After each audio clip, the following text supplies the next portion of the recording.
I don't think anybody's more qualified to be president or win this race than me.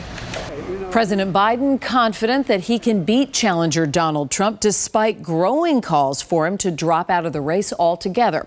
And tonight, Governor Healey is adding her voice to the mix, asking the president to carefully consider his next steps.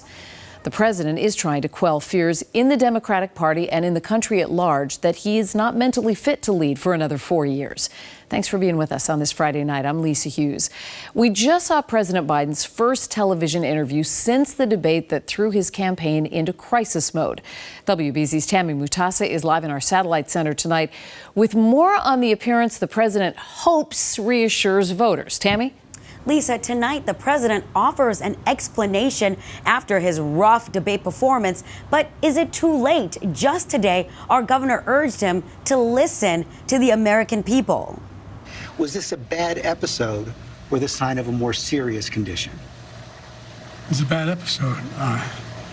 No indication of any serious condition. I was exhausted.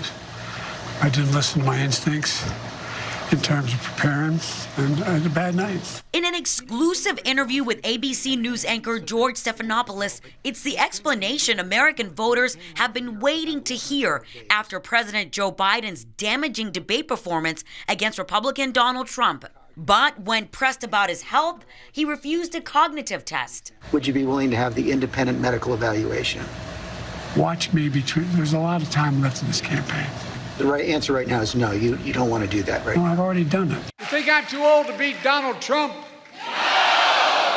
As the president held a high-stakes rally in battleground Wisconsin, now Governor Maura Healey is joining a growing list of party leaders calling on the president to carefully consider his next steps. In her first public statement since joining Democratic leaders meeting with Biden at the White House on Wednesday, she says in part, the best way forward right now is a decision for the president to make.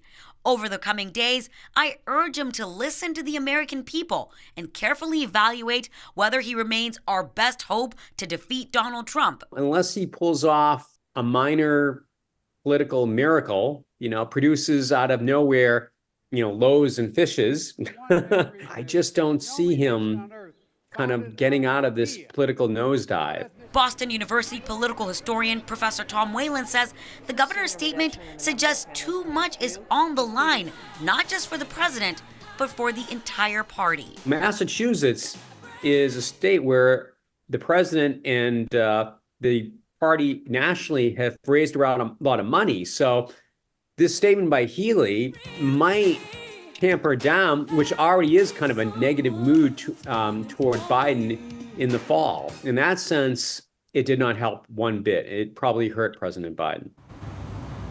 In her statement, the governor ends by saying whatever President Biden decides, she is committed to doing everything in her power to beating Donald Trump. Tammy Mutasa, WBZ News. Lisa. Tammy, thank you.